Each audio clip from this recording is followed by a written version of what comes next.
Hey guys, what's up? It's me, Hamza's Aviation. Welcome back to another video. A very exciting one for you guys today.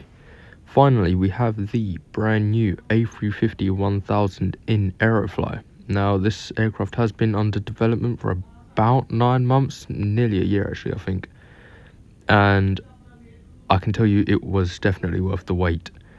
So, as you can see here, we are loaded up in the beautiful Virgin Atlantic livery here in Manchester, I believe. Yes, Manchester it is. And yeah, as you can see, they've got the colours and proportions all right. I just love the red that Virgin Atlantic uses. It's just like a really nice, rich red. I'm pretty sure many of you can agree with me on that one. One slight issue I do have with this is the winglets. As some of you may notice, they are the -900 variant. Aerofly or IPAX, whatever you want to call them, did say that they would introduce the 1000 winglets later on, or sharklets as they're called on Airbus aircraft, later on down the line, maybe with the release of the 900, which may be in the very distant future. So, external model is very nice, as you can see. We have the, what is it called, the triple stud landing gear? I think that's what you call it. Correct me if I'm wrong again. We have the XWB engines, which are very nicely modelled, and I believe this livery is actually Queen of Hearts. Hold on, let's go ahead and take a look. It is the Queen of Hearts, that is right. You can see they've got all the antennas and the static ports all very nicely modelled. So let's go ahead and hop into the cockpit, which is very nice. I don't know why there's reflections in the screens, but we'll ignore that. So, yes, it's a very nicely detailed cockpit. Knowing Aerofly, they do not disappoint when it comes to cockpits. I believe. Oh, this is a nice side view as well. Yeah, this is a really nice view, to be fair. All right, so let's get her booted up. So let's go ahead and start the batteries. I believe you start with battery 1, and then battery 2, emergency, and all that. And then we will turn on external 2 and then external 1. And then we'll just go ahead and start the APU now whilst we're at it. Disarm the emergency exit lights. We'll take care of that later. Align the IRS. By the way, this is not me starting the aircraft up fully, like completely, because that would take a very long time. I'm just going to be switching it on. Actually, let's just turn the APU bleed on as well. Let's turn logo lights and navigation lights on. I believe that is everything that needs to be done power wise. Yep, and here we go. Here we have all the screens booting up. I believe we'll wait for the IRS to align itself. So here you have the takeoff page and all the calculations and performance you can put in, and you also have the same for landing. I think this is supposed to be the airport chart, but for some reason that's not implemented here. But the most anticipated feature is the I do not know what this is called, forgive me, but this is on the A380 as well. So basically it just allows you to navigate around the airport with a bird's eye view of the airport you are currently at, which is very helpful for airports you are not really too familiar with, or like new airports you're flying into. And I believe, can you see the actual taxiway? I don't think you can. No. Okay, anyway, so yeah, that's a very nice feature there, so you can also keep track of your aircraft on there. So that is probably the main feature, which is common between this and the A380. Other than that, there are quite a lot of similarities between this and the A320 as well, in startup wise. And yeah, let's go ahead and go outside and listen to the APU, if that's running. Yeah, there it is. You can also see that the APU flap also opens, which is a very nice detail. You can see it right there. So that's nice. Alright, let's go ahead and look at all the different views we have. So we have the sorry, the port engine, the port wing. This is probably one of my favorite views, I'll be honest. And then the aft of the engine, or after the aircraft actually, on the port side. And on the starboard side it's all the same, except this view is slightly further back. So let's go ahead and actually take a look at all the liveries we have available. So we have Virgin Atlantic, we have 2 Qatar liveries, one in the One World livery and one regular. Japan Airlines, Etihad also have 2 liveries, the Etihad 50 and the Etihad regular livery, I guess. Ethiopian, Cathay Pacific, British Airways, which is also another one I'm going to be using quite frequently. Air Caribs, I've definitely butchered the pronunciation on that, so there's that. And French Bee, and I think, yeah, that's all of them. So let's go and hop back into the Virgin Atlantic one, and let's go ahead and just do a little bit of a fly around in it, really. Let's see how it performs. Now I'll just let you guys listen to the takeoff roll, really. Yeah.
Alright, so there was the takeoff, very nice. Handles like a dream. So yeah, the takeoff, or the the toga sounds are very nice. And as you may have noticed, there's a slight, like, high-pitched sort of whistling sound. That's a feature iPacs have added, so you know when you touch the touchdown, of course. A lot of people were complaining about that on the forums, but that is not the only thing sound-wise which has been added. Hold on, let's just take a look at that from one of the other views.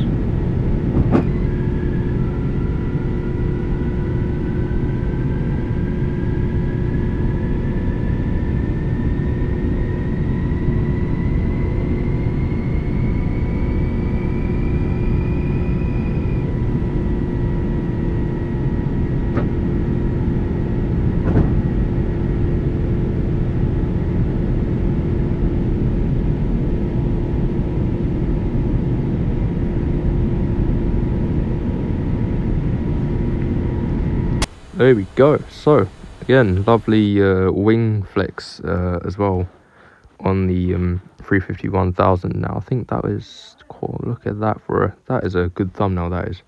Right, so as I was saying, the high-pitched whistling sound is more like obvious as you're in one of the cabin views, but if we go and try a landing, there will be some new cabin noises. So let's go ahead and do a landing. Now this aircraft, I have tried a couple of landings. It is a little bit difficult to try and land smoothly, but again, I'll try my best to make this a smooth landing if I can.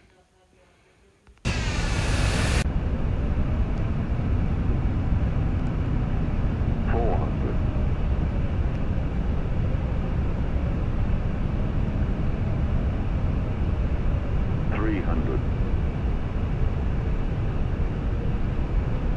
100 above.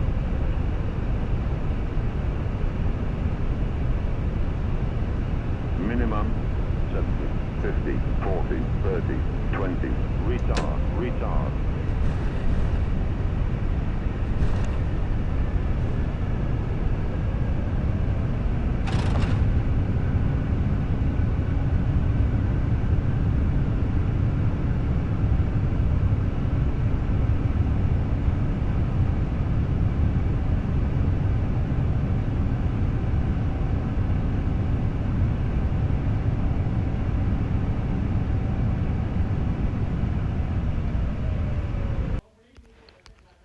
Right, so as you heard there are some new cabin noises. And you can definitely see what I mean by this plane can be a bit temperamental to land. It does this weird thing where the engines spool right up just before, or not just before, but upon approaching the threshold, which leads to a bit of a float and then you end up just sinking. So let's go ahead and take a look at that from the external view. There's the sink, and yep, smack. So I think you will hear the cabin noises a lot better in this view as well.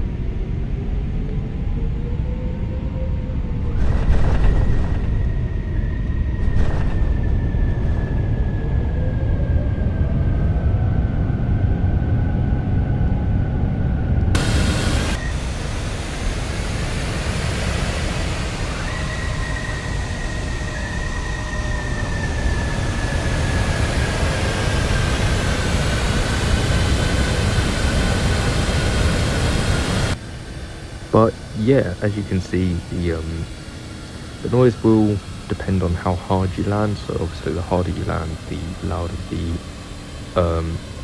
sound will be, which is obviously a very realistic touch by IPAX.